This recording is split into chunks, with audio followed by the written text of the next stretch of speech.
record.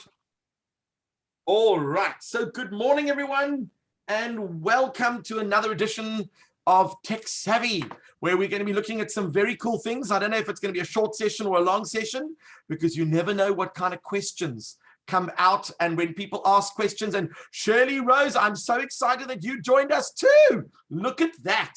You see, you are one of those techno enthusiasts. We love it. We love it. All right, so let me see, what have I got for you today that I thought was so interesting?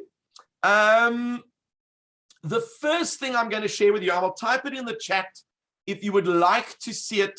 I'm going to put in the chat there. You can just click on the link if you would like to use it. But I'm going to share speedtest.net. What is speedtest.net? So there are times where you don't know if the speed of your internet is the problem or if it's your computer that's the problem. So sometimes we need to test to see what the internet speeds are like. Just to give you an indication, back in the day when we used to have that annoying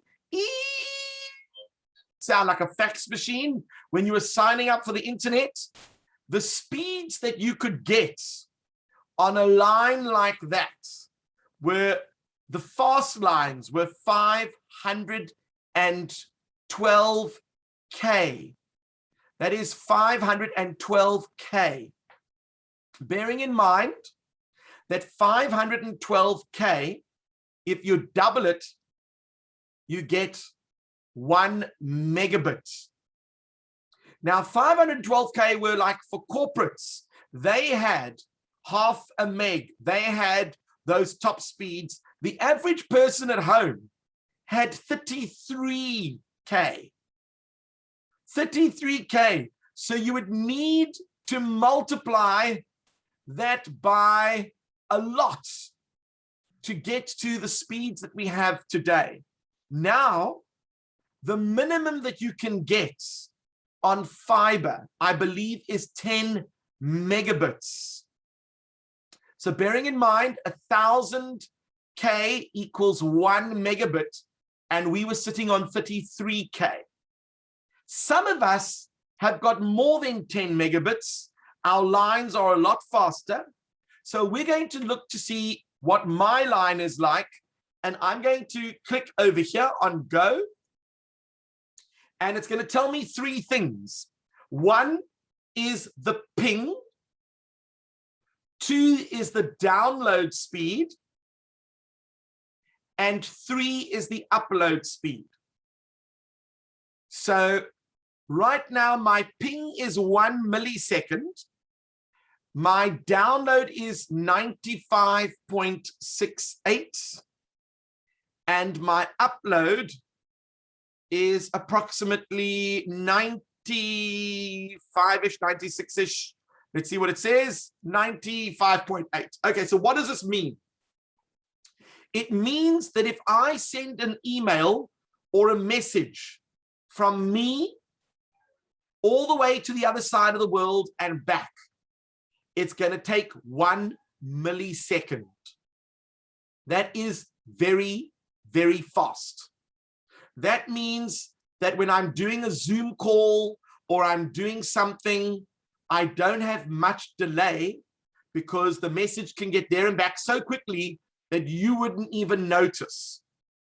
It would be negligible. But if your ping is, let's say, 512, it means that you might see delays in your movement. And when you speak, there might be a couple of seconds delay from the time that you hear the message or when you say something for the rest of the group to hear.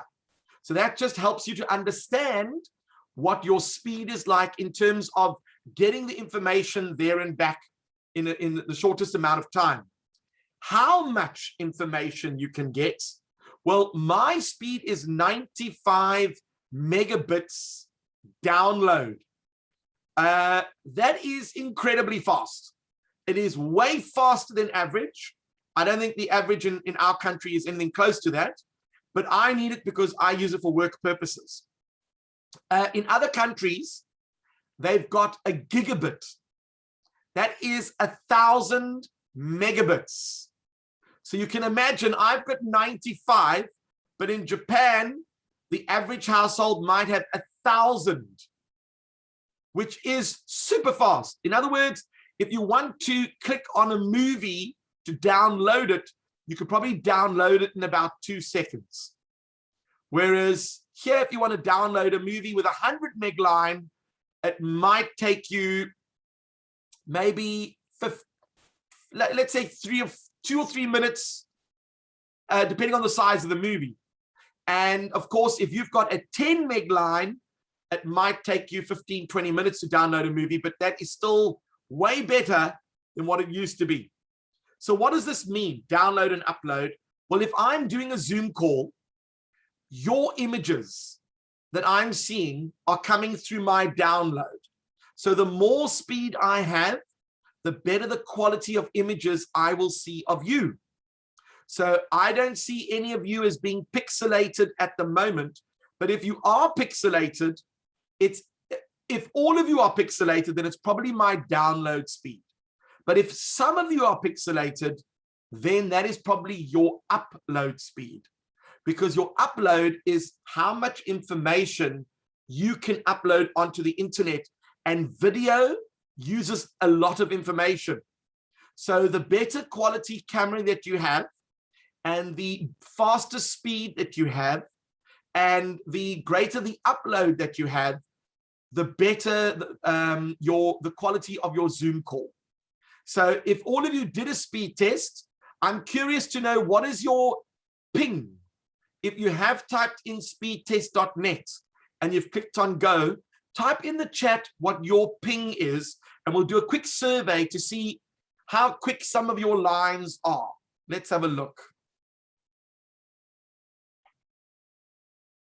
I'm sure you're curious to know.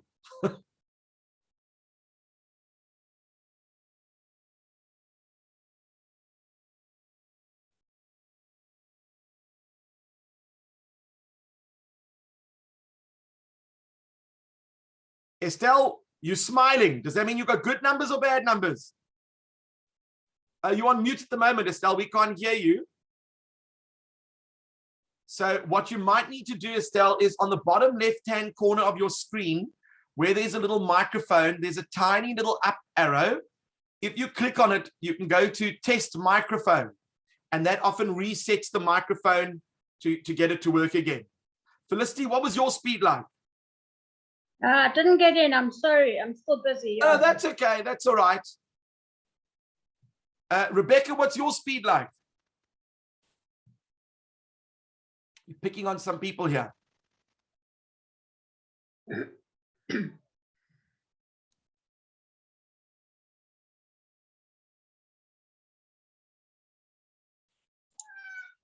Let's see if, Estelle, did you manage to get your sound working? No, we've got no audio from you, Estelle. That can happen sometimes. Sometimes the microphone misbehaves. But just to show you what you can do, I'll see if it'll work with my screen. If I go like this, whenever your sound is not working, even when you unmute, you go to the bottom of your screen on the left-hand corner where there's a microphone. You click on the little up arrow, and you go to test speaker and microphone. And sometimes when you do that, it works. Also, it might be that your computer has chosen the wrong microphone, so that can happen as well. All right, so let's go back to our speed test, and speed test will allow you to determine if your internet connection is fast, if it's slow, and if your internet is moving at super speed so that you can have the best quality Zoom calls. Are there any questions about that? I see Estelle says connecting to audio. There we go. Try it now. Unmute. Not connecting. It's working. There we go. You fixed it. It's working. You see, it's all about problem solving. So now you've learned a new trick that whenever you are trying to join a Zoom call and for some unknown reason you unmute, but you are still quiet, then you just go and reset your microphone by using that little test that I showed you, and that should fix the problem for you. Okay, so now that we know about our speed of our internet, and we know if we've got decent quality uploads and download speeds, now I'm going to show you a couple of cool things. And the one thing that always comes up is, I have lost my cell phone. Well, first of all, stop losing your phone. But the problem is, I left it somewhere in the house and my phone is on silent. So if I phone it, I don't know where it is because I can't hear it ringing. So how do you locate your phone? Well, here is my phone, and I'm going to put my phone on silent. So if I make it ring, you're not going to hear anything. And because it's an Android, I go like this. Let me share my screen with you. I'll copy the link. This is for Android. Apple has got a different one, but you have to register with your cloud. Let me just show you how it will work with an Android. All I do is I go find my device, and I click on enter, and Google says find my device, Google. And because I'm signed into Chrome, it knows that it's me, and it knows that my phone is connected. What does it tell me? It tells me that my phone is online. I can now see that it's online. That means I've got access to the internet, either data on my SIM card, or I have got Wi-Fi. Number two, it says my location is turned off.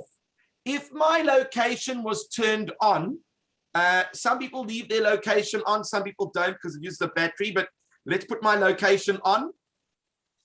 Wait for it. I'm just going to refresh. It's contacting the device. My location is now on, and it is telling me where on the map my phone is. So I can zoom in over here and I can see, all right, my phone is still at home. I haven't lost my phone. All right. So now I've got peace of mind. I know that my phone is at home because the location was on. If the location is not on, I'm going to switch the location off. And this is where it was last seen. Let me refresh the page because maybe it won't show where it is. Okay, so this is what you'll see when it can't find your actual phone because your location is off, your GPS that you've got on your phone. So, but I do know that it's online, it's on the internet.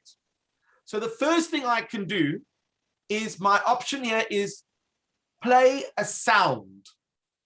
Your phone will ring for 5 minutes, even if it is on silent.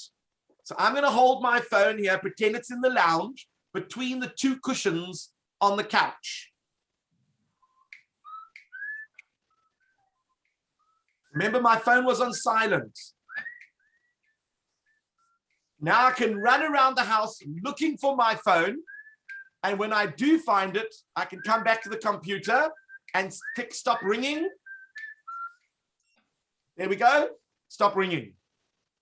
But let's pretend someone has reappropriated my phone from my handbag while I was in ShopRite Checkers. I get home and I realize my phone is gone. Then I've got option number 2. Option number 2, I can add a message or a phone number. So the thing could be, this is Ed's phone, call this number, and you can give 021-439-111111, whatever your number is. And there. So you put the number there and you say, this is Ed phone, please call me ASAP, and that will stay on your phone. So if someone finds the phone, they'll have this message that says, this is Ed Katz's phone, please call this number. And they'll say, listen, we found your phone, and we would love to return it to you. That's great. Make sure you meet them at the police station, because you don't want to go over to this person and then they rob you of everything else as well. They've already just scored your phone. You don't want to give them your wallet as well. So then your third option is to erase the device. Let's pretend you know that it did not fall out of your handbag, but it was taken. Let's pretend you know that they are probably going to try and get into your accounts and whatever you do. So all you do is you click on this option, erase your device, and when you click that, it will delete everything off your phone. You won't ever be able to locate it once you've erased it. Your phone, if your phone is offline, like they don't have a SIM card in, they can certainly play around on your phone, but the minute they put a SIM card in and there's data, boom, as soon as it connects to the internet, it'll start erasing everything off your phone. And I can also see I've got 87% battery life on my phone. So you can do the same thing with Apple. I believe the Find My iPhone. This is what it is.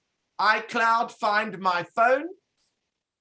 And what happens is you sign into your iTunes account or your iCloud, and you put your Apple ID there, sign in. And once you've done that, it will help you do all those same things to find your phone. So this is the one for Apple. I'll put that in the chat for you. Here we go. And this one is for Android. And I'll pop that in the chat for you as well. And you can decide, that didn't work, let's try it again. You can decide if you want to test it out, will you be able to find your phone? And let me tell you, there have been times where my wife has come to me and said, listen, I don't know where my phone is. I'll say, is your phone, does it have GPS on it? Have you switched it on? She'll go, I don't think so. All right, well, then I can't locate the actual phone. There have been some crooks who have stolen phones and they leave the GPS on.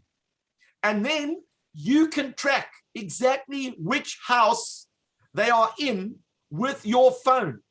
And you can send the police to that exact address and they can go and recover your phone. So it does help every now and again to leave the GPS on. So you know what I would do? Let's pretend my car, and hopefully this would never happen, is being hijacked. I would take my phone, put the GPS on, maybe it is already on, and I would put it on silent mode and then stick it under my seat in my car. And then all I would need to do is get onto my laptop or any computer, sign into my Google account, and I can actually track where that car is moving, and I can tell the police exactly where to go so they can actually find my phone. Of course, I wouldn't have a phone to call the police. I'd have to make another plan. But I suppose you can use Skype. So there are ways around it. But what is interesting is that a lot of crooks now realize that people have got access to this technology. And the first thing they do is when they get your phone, they switch it off, that you can't track it. You can't communicate with it. They then remove the SIM card. Then when they switch it on, they completely try to clear it. Because if you block the phone, which you can do with Apple or with Android, if you block it, then they can't sell it because it's worth nothing. No one will get that phone on. So you can block a phone by phoning your cell phone provider and saying, listen, my phone was stolen. You've got all my details. Block the phone, please. And they can block it so that no matter what SIM card you put in the phone, it won't work anymore. But then I do want to say one thing, and I have told you this before. you need to back up all of the stuff on your phone. So just to show you what I mean by that, I'm going to get onto my phone over here. Share screen. Okay, so on my phone, when I look at my contacts, which is the little contacts button over here, I've got all these people in my contacts. Very, very helpful. Let's pretend I want to add one. I click on plus. Notice it says save to Google on top. I have a choice of saving it to my phone or to Google or to the SIM card. You don't save it to the SIM card because if your phone gets stolen, they've got your SIM card. So that doesn't help you. You don't save it to your phone because you know what? They will take your phone and then you've got no contacts. But if you save it to Google, then every time you want to access those numbers, you can actually sign into Google and go to your contacts on Google, on any web browser. Plus, when you get your new phone, if you sign into your Google account, all those numbers will come back onto your phone straight away. And what is interesting is if I go along to the settings of my contact list, and I look over here, these are my accounts, and obviously it's a really tiny one. I've got this one over here. Google is one of the accounts that I have listed. You obviously have to link your contact list with Google. And what I can do is I can import or export. If I click on import or export, I can actually bring, for example, phone numbers from my phone. I can export them from the SIM card. Where do I export them? To the phone, to WhatsApp, or I can export contacts from my Google. So you can actually export these things manually to your computer if you want to. And more importantly, let's see, organize your contacts. This is important. You can copy your contacts. If I go to copy contacts, I can copy all the contacts from my phone or from my SIM and move them all into Google. And once they are all in Google, then my default will always be that when I click on plus, it must always save it to Google. And the reason why I do that is because no matter what happens to my phone, I will always have access to my Google contacts. And if I get a new phone and I sign into Google, it'll put all those contacts back onto my phone. So, I mean, that's the most important thing that you want to do. A lot of you use WhatsApps. I don't know if you know about this feature on WhatsApp. Let me show you. If you go into WhatsApp and you go all the way to the settings on the top of the screen, you'll see it says... How did you get to settings? On the top of the screen, there are three little dots next to the magnifying glass. Yeah. I click on the three dots. It might be different with Apple, but I think it's the same. And I go to settings. And then I've got a whole bunch of things over here. If I go to, I believe it is account, and I go to security. No, that's not the one. I've got to find it now. It's probably storage and data. They've changed it a little bit. Wow, I've got 16 gigs of storage. Woo! Tells me how many things I've sent. That's interesting. It also says, do you want me to allow photos and videos to be downloaded using mobile data or only when I'm connected to Wi-Fi. So you can determine how much data you're using. But I'm looking for chats. Under chats, it says chat backup. And if I click on chat backup, where do you want to back up your chats? I want to back it up daily to my Google Drive. And I only want to do it over Wi-Fi. And I want to do it. Do I want to include videos? No, I don't need to include videos when I back it up. And of course, you can click on backup manually. But what it'll do is every morning at about 2 o'clock in the morning, it'll start backing up your WhatsApps. So that means that if my phone gets stolen, I can literally put my new phone on, load WhatsApp on, and it'll say, do you want to restore from a backup? And I say yes, from my Google Drive, and then everything that I had before is now back in WhatsApp, including all the phone numbers, including all the chats, and including all the pictures.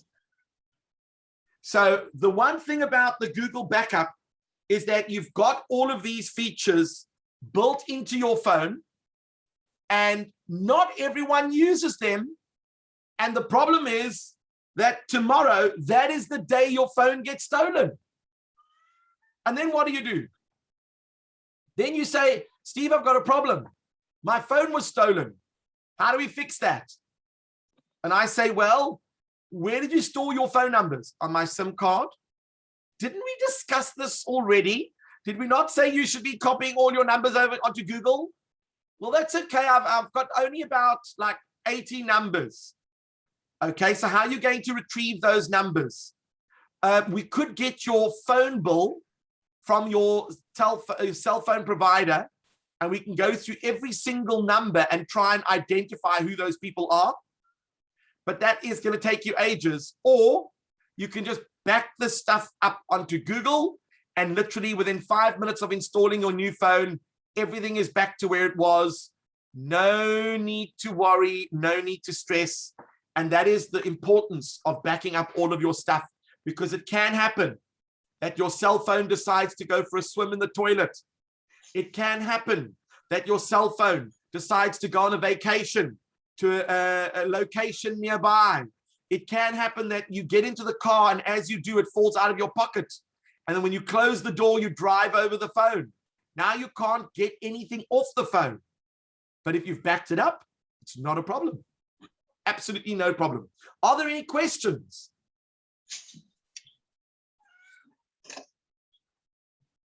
Well, when there are no questions, that's a good sign.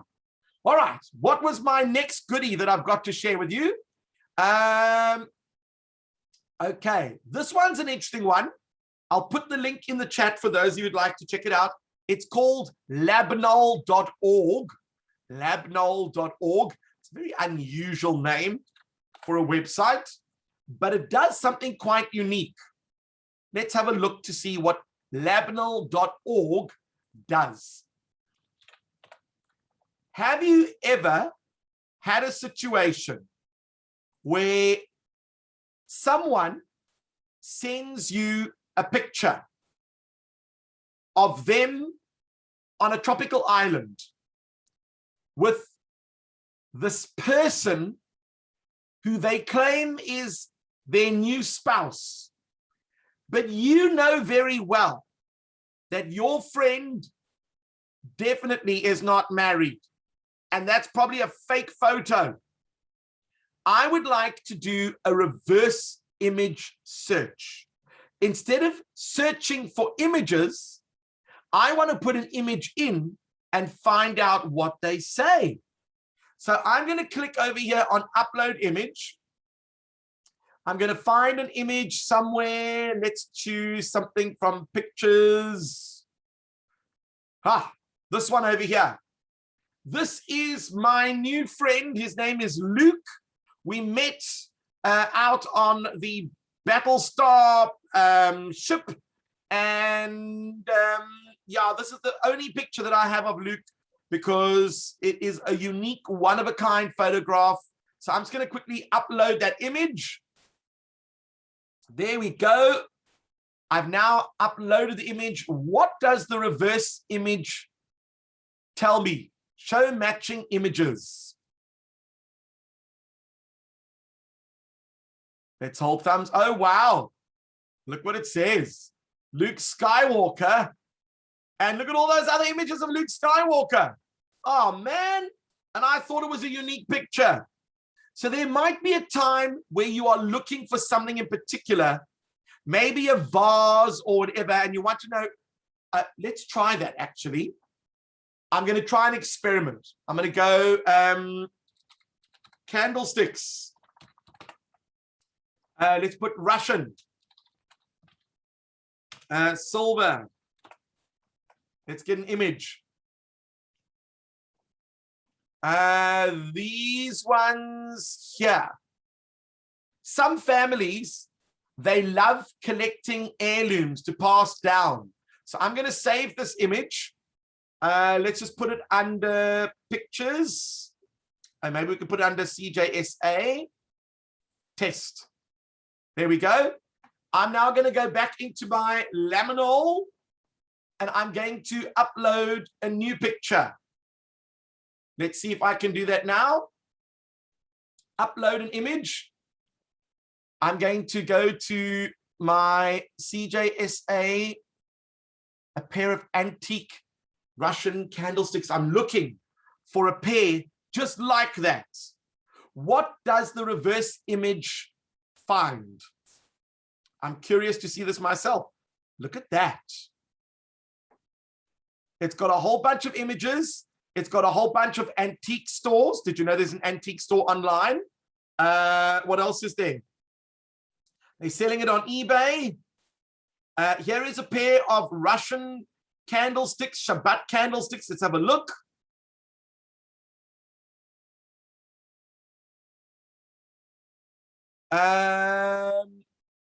Sold for, oh, it didn't, we need to sign in if we want to get the information about it to find out what it's worth. They do shipping. They can do, I think, international shipping. And here are some more pictures of the candlesticks in case you are looking for the details. So, you know, there are some times where you've got an heirloom or something like that, and you would love to find out where you could get another pair.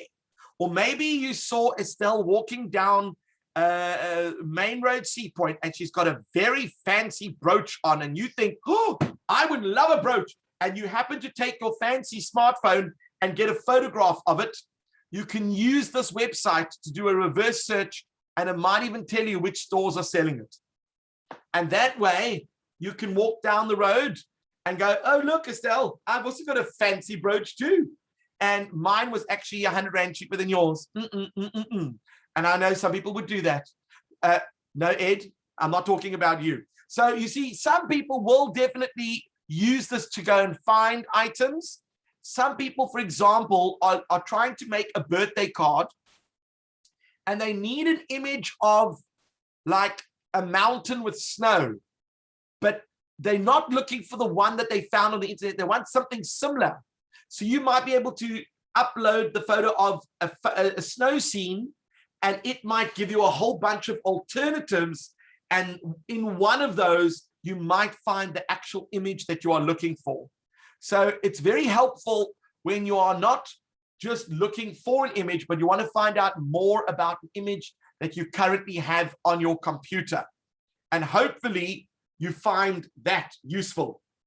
Let's see, what was the next thing I've got to show you? Oh, I don't think we did this one, and I think it's very important. We're going to go back to the topic of jewelry or anything else that might interest you. In South Africa, we've got a website. It's called pricecheck.co.za. I'll put it in the chat if you would like to see it. And there are many times where you want to go and buy something, but you're not sure of whether you're getting a good deal or not. So Felicity just called me this morning. No, she didn't, but I'm just pretending. And she said, Steve, I'm looking for a media player. I go, a media player? Which one? Oh, I'm looking for the Xiaomi media player. Okay, is it the stick or the box? The media stick, the TV stick. No problem. Felicity, I'll tell you how much these things cost. So I go along to Price Check and I type in Xiaomi TV. There we go, Xiaomi TV stick. Did you see that? I click on Xiaomi TV stick. And what it does is it searches. Right now, you can get it for 649 Rand. You can get it for 795 Rand. This is the remote control. So if your remote control for your Xiaomi breaks, you can replace the remote control. Here is a Xiaomi media player, $799. So $799. Here they're selling it for $1,099 on special. That's not a special at all. $749. Gee whiz, you can get it for $690. So it's given me a range of what people are selling it for. And if I look over here for $649, that's the cheapest. Let me look at the 4 offers. These are all, oh, there are other kinds, but Take a Lot are selling it for $649. Let's view the offer. Oops, product is no longer available. What a pity. But what happens is when you use this website, it gives you an indication, a price range of what things cost. So if you said, I would like to upgrade my toaster, what kind of toaster would you like? I want a Smeg toaster. Whew. These things, they basically, you buy the rocket ship and then they give you a free toaster with it.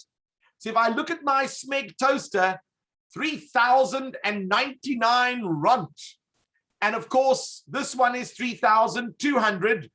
This one is a Dolce & Gabbana Smeg toaster for 9,999. You can imagine how awesome that toast is going to taste. They better butter your toast as well at the same time for that price. 2,999, that's basically 3 grand, 3 grand. So look at this. They range 4,000, 3,000, 3,000. It's quite a broad range.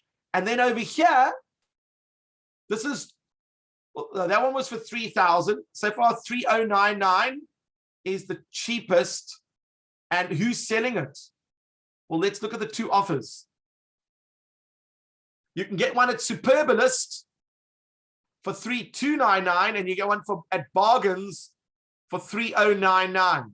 So you would have to decide. Let me have a look at the offer at Bargains. Is it still available?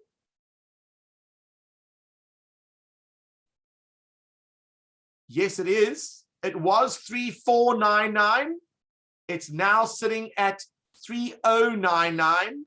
You get a 2-year warranty, and you can order this thing online. It gives you all the specifications and a bunch of other things that they're selling as well. So pricecheck.co.za is very useful in the sense that it gives you an opportunity to, now have I stopped sharing? Is it still sharing the screen? Let me have a look. Oh, it is sharing the screen, but I've lost the controls. Let's see if I can find it. Ah, here we go. They disappeared, and I can stop sharing over here. Right. So what is interesting is that pricecheck.co.za will help you to get an understanding of what things cost and will help you to make a better decision on whether you're getting a good deal or not. So when your friend says, listen, I can organize a big screen TV for you, you ask him the exact model number and then you go and put it in. And then he says he can get it to you for 15. You say you can get it for 12. He's going to have to do better. And you would only say that because you've seen a better deal online. So these people go and look all over the internet in South Africa to find the best deals for you so that you don't have to go and search 20 websites.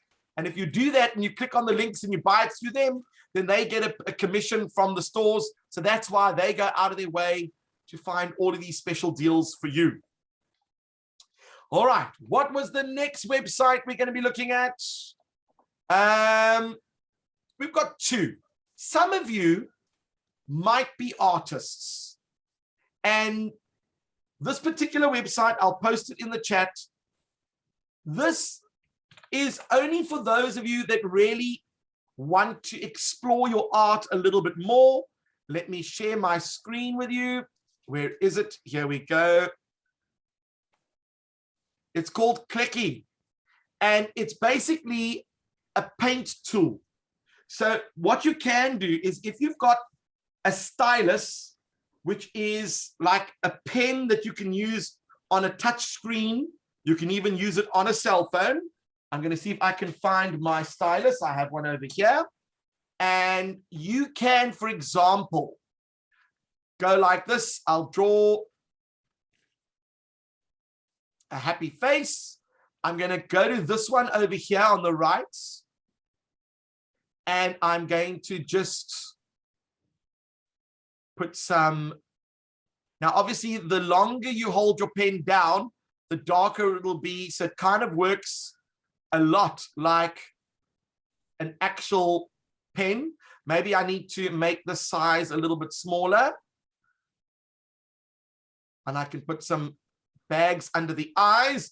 I can also add some color. Was that even changing my color? There we go. Let's see if that works. Well, it's kind of changing the color a little bit. And then over here, this one, not sure what this one does. Oh, let's opacity, blending. This one is lines. Oh, maybe because I've changed the color. Let's do that again. So you can do a little bit of shading and coloring in. And what happens is a lot of people find that this is actually better than a normal pen and pencil set because you can actually create artistic level diagrams very easily. If you are obviously a talented artist, then you would know what to do. You've even got an eraser over here. You can decide how big or small you want the eraser. Then you can actually erase little bits. And once you are done with your image, you can then download your image. You can either download it as a PNG, which is a high-res photograph, or a PDF, whatever you want. You can link and share that with people. So you can send an email of this picture attached. And you've got a few other features in it as well. Things like layers. You can blend things. I mean, I'm not an artist. So I don't know all these things. How would you send it as an email? You would go like this, click on here. Sorry to interrupt. No, I'm glad you did. I click on the little link to share. I click on mail. It'll open up the email program. And then for some unknown reason, it was opening up my, the whatchamacallit program. It was opening up mail and not my Outlook. So, and that's not the program I want to use. So what I would do is probably just save it. I would download it, save it as a picture. And once I've downloaded, let's just do that quickly. I'll save it under CJS. I'll put it under artwork. And then what I can do is I can go to my email program and just attach it normally, where I would go like this. I'd go like this. I'd go admin at CJSA, attach artwork, There it is. And click. Can't see. Oh, is it not sharing? I know what's going on. No. No. I need to do that again. Let me go back to share my whole screen. All right. So what I would do is in the program, I would download the image and save it. So I've saved it under a thing called artwork. There we go. Save. Then I would go to my email program and I would go new message to admin@CJSA. I'd put their art. I'd click on the attach file and I'm going to attach my beautiful artwork. There it is, and send. And now Diana should have a copy of my beautiful artwork that I made. Now, some people, they do take their drawing quite seriously. So it is quite a fun program to use if you are artistically inclined. And if you've got an iPad, you could probably use your finger to draw some of those things. But Shirley has asked me to look into getting her a stylus. And maybe that's something that we could look at for CJSA. You could look at getting a whole bunch of styluses and then have them printed CJSA on it, which would be quite cool. And I mean, they're about 20 or 30 Rand. They're not that expensive. And what happens is it's like a pen. In fact, I've got a very cool one to show you. This one I was given by Microsoft when I was in the US. It looks like a pen. You can see it's a regular pen. Maybe I'll move a bit away there. You can see it's a regular pen. If I push the top button, you can see there's a pen nib that comes out. Let me maybe switch off my background. And then I think you'll be able to see it better. All right, let's try that again. There we go. You can see my pen. You can actually see the ink. At the top there, there's a little point. That's where I write. But when I push the button in, now it is just the soft black padded tip. And I can use that to write on my cell phone. So what I'm going to do is I'm going to share my screen on my cell phone. I'm going to open up. Maybe there's something I can draw with.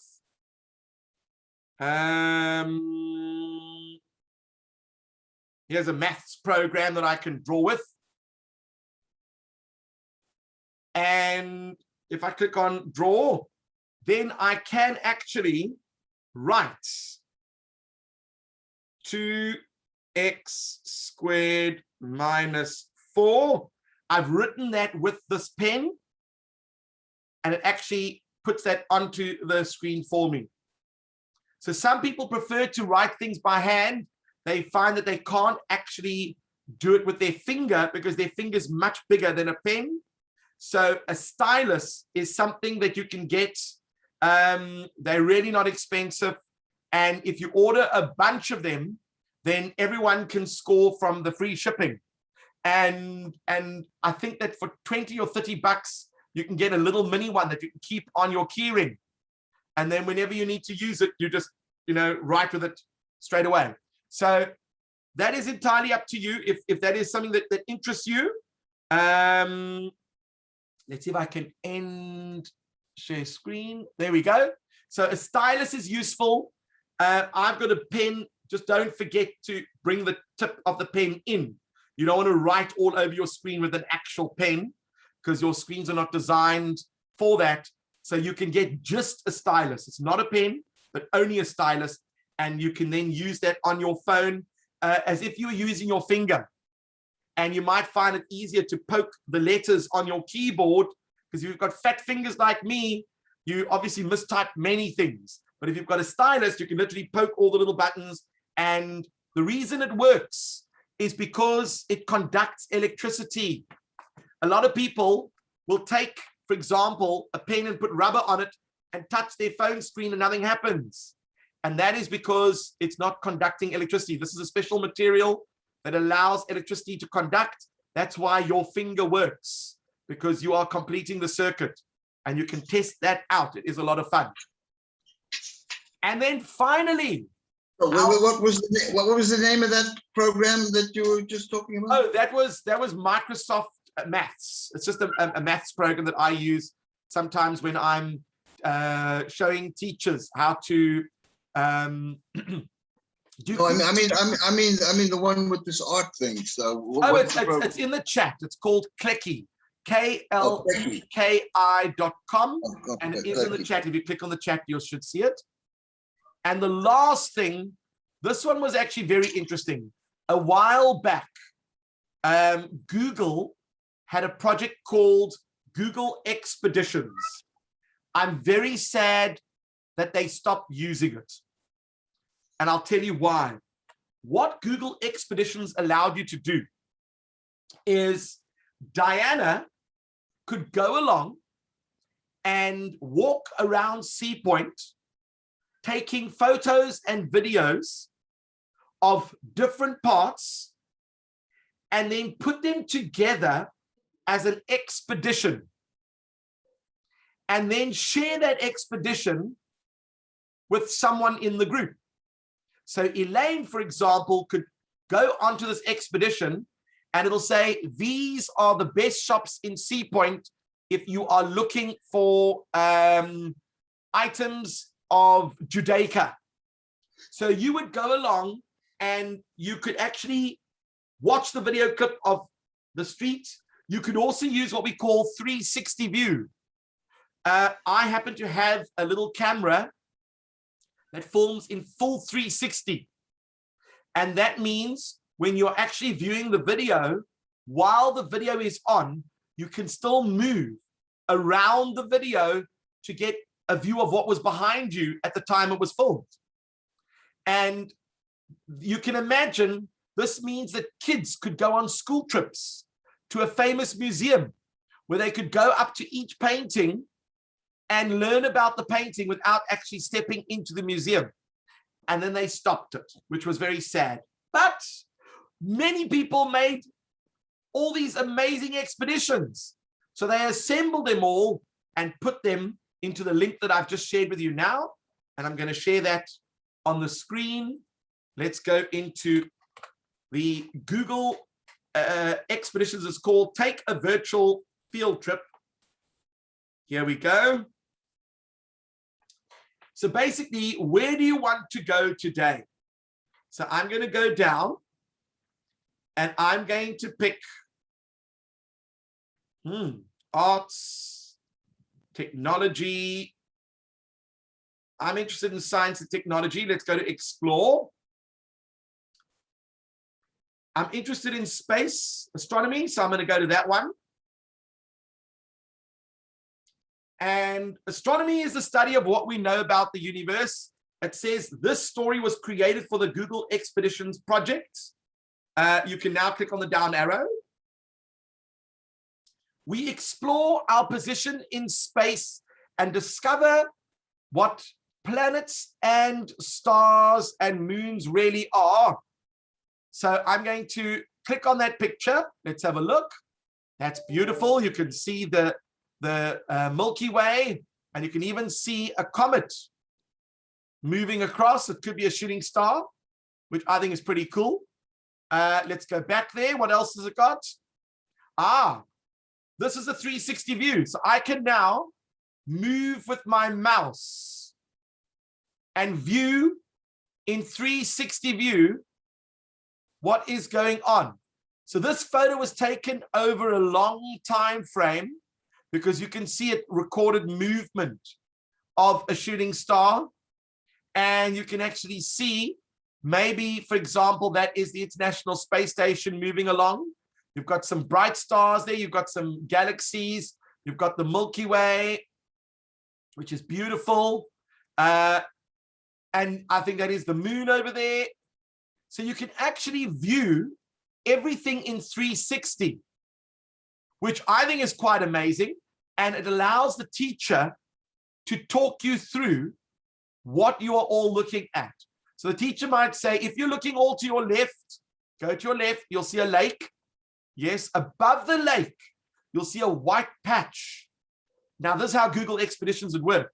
There was a script that the teacher could develop and then give the script to any person that was going to be the expedition leader. And when they all looked at something, their script popped up on the screen. So they could read that to the kids and tell them what they were all looking at. So even if you had never been here before and you've never seen it before, you could just read the script and it would tell you everything about what was in the picture. What else do we have?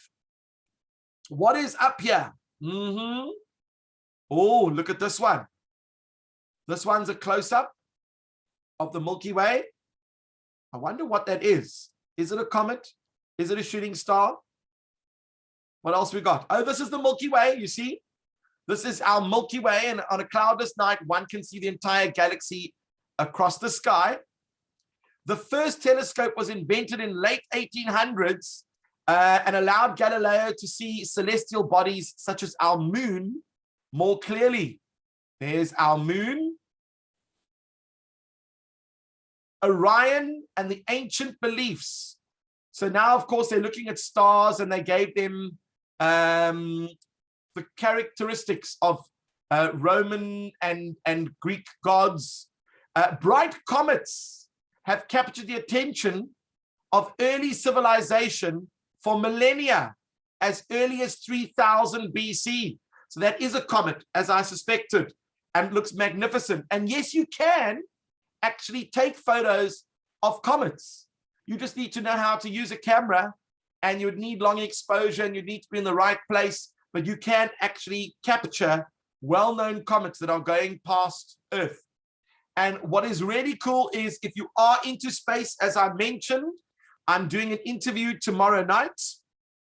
It is with 3 experts on space. We've got Jim Adams, who is the former deputy director for NASA. We've got Willie Koorts, who is from the South African Astronomical Observatory. And we've got Prof. Lotz, who is, or Dr. Lotz, who is with the SAAO.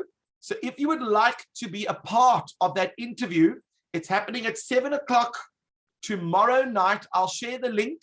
You can sign up for the actual interview, and you are then welcome to ask questions.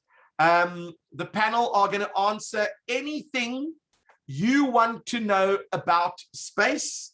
So let me see if I can find the link here for you. Here it is. And I'll share that with you in a second. Here we go. For those of you that would like to sign up, you've still got some time. You are welcome to join in. You don't have to ask any questions. You can listen to what the people are saying. But it should be a fascinating talk about, not a talk, but just a Q&A session about space and everything that you wanted to know about it, but were too afraid to ask. So let's have a look. I do believe that that means our time is actually up. Oh boy. Are there any questions, any requests for things you would like to see next week? Would you like me to go over anything? Hopefully you're going to test the Find Your Phone feature, and you're going to check to see if your phones are all backed up to Google, because I don't want you to come back to me and say, oh man, you won't believe what happened. Straight after that class, I was walking along the road and someone took my phone and now I've got nothing. I can't remember a single number. Well, you can fix that today. Don't put it off for too late. Do it today so that you know that everything is backed up, and that in case anything happens to your phone, you are able to track it as well, and you know how to do that. So can I just ask you, if you've backed up to Google, how can you check that it's backed up? Okay, so normally if I go to my phone and I go to settings, where was it now? Yeah, settings. I look to see where it's got users and accounts. And if I look at users and accounts, I can see these are all the different accounts I've got. If I go to Google, it tells me, what am I backing up? I'm checking that my calendar is synced. I'm checking that my contacts are synced, that my documents are synced, that my Drive is synced, my Gmail is synced, my Google Calendar is synced, and I don't have Google Fit data, clearly, but if I did, that it would all be synced. And that means that what it does is it's continuously syncing in the background if you've activated it. And if not, I just click on sync now, and it'll quickly synchronize everything so that the most recent synchronization, as you can see, will be, my calendar is now up to date as of 10:33 on the 4th of October. My contacts are now up to date as of 10:33, the 4th of October. And all my other stuff is being synced. And that means if anything should happen to my phone, I'm quite happy to know that all my contacts and all my things are done. Okay, so then if your phone is stolen for whatever reason, yeah, in order so you haven't got a phone, but you can then go onto your computer and check through Google. So what would is a good question. Let me show you. Stop participant. There we go. So let's pretend I want to find all my contacts. I'm going to go to Gmail. Let's just go to Gmail, sign in. And if I go to Gmail, over here, I've got my calendar. There's my Google Keep. Contacts. But it's not showing, Steve. Oh, of course, because I'm not sharing the screen. Let's try that again. Let's do that again. You see, sometimes we take for granted that we're not sharing the screen. All right, so I go into my Gmail. All right, everyone's got Gmail. You go into gmail.com. It'll load up your Gmail. And then what happens is I click over here on the right-hand side. There's a little image of contacts. Do you see it on your screen? If you do, you click on it. And these are all my contacts that I have saved. So if I look for Diana CJSA, you are here. That's your cell phone number. So all my contacts are saved. And remember, I can now, even then I don't have my phone, I can actually go along, find someone, the AA car breakdown, and I can go and call them on a landline. And then I'm sorted.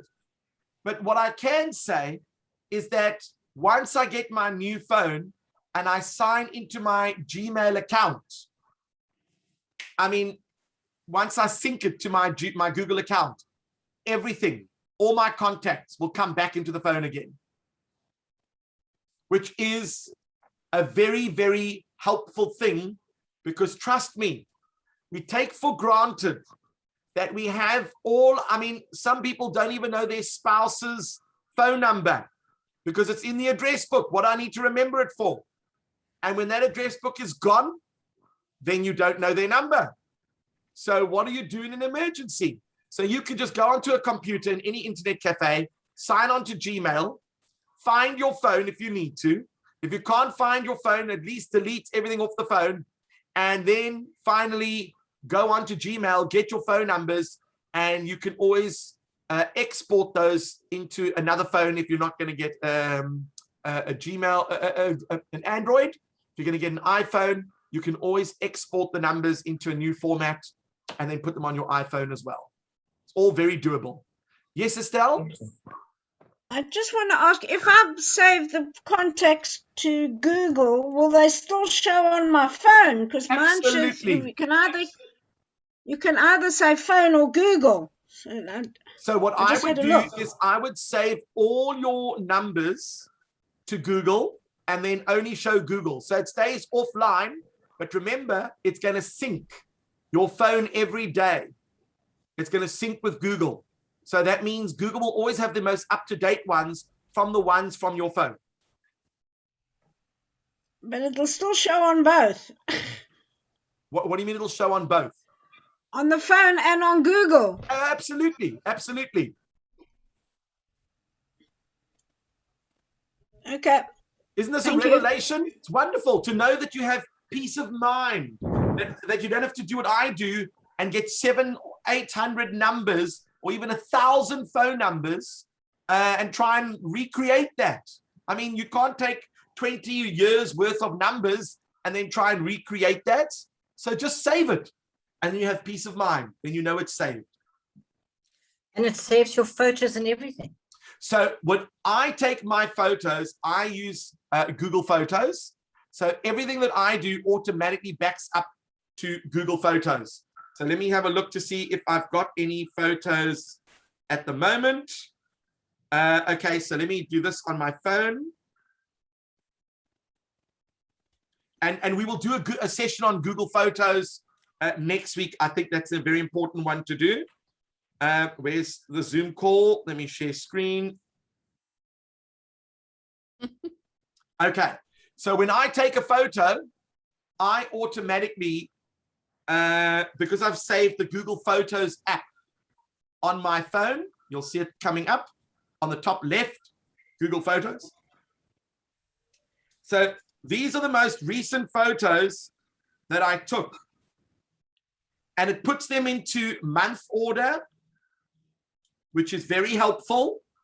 And not only that, but if I click on the top right-hand corner of the screen, you'll see there's a little up arrow. It says, waiting, oh, I was off Wi-Fi. Let's do that again.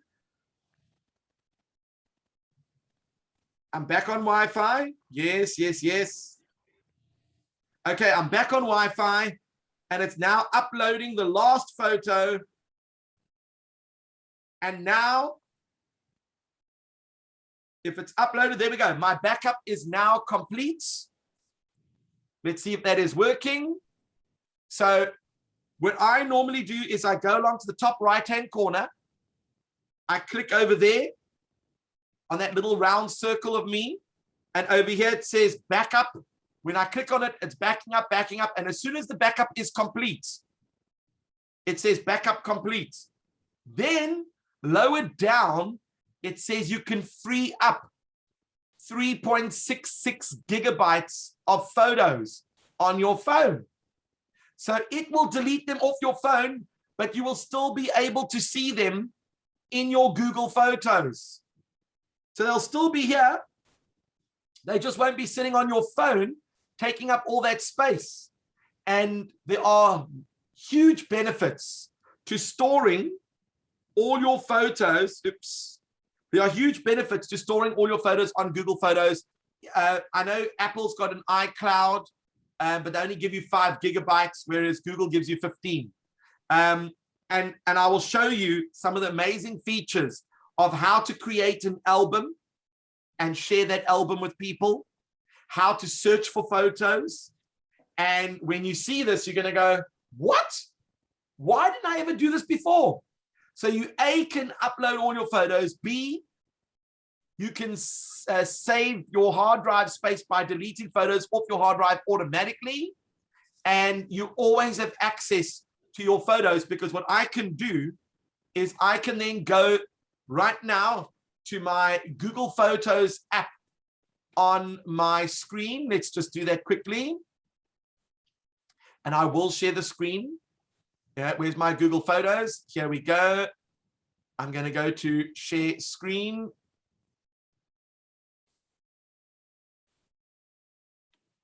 Can you all see my Google Photos? Yes, you can. So these, and this was the one I just uploaded that I took on Friday. And all my photos are uploaded.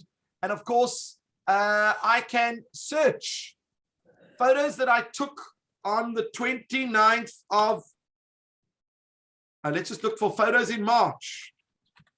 Were there any photos in March that I took? There are some photos that I took in March. If I'm looking for a photo of a shoe, Do I even have any photos of a shoe? Yeah, there's a shoe in that one. There are shoes in this one. Anything with shoes in it starts popping up. Can you imagine the search capabilities of that? And of course, sharing photos and putting them into albums and stuff makes life so much easier. So we will spend some time next week looking at Google Photos for those of you that would like to declutter and make life a little bit easier working with your photos. So that's your photos and videos done. That is your WhatsApp sorted out. That is your contacts. And that is your calendar and all your things all synced, done with Google, and your phone is backed up completely. Thank you so much, everyone. And thank you especially to Steve. You're welcome. And we'll see Another you all great next week. session for the morning. Thank you all. The exercise is at 11 o'clock. And then we have a new program this afternoon.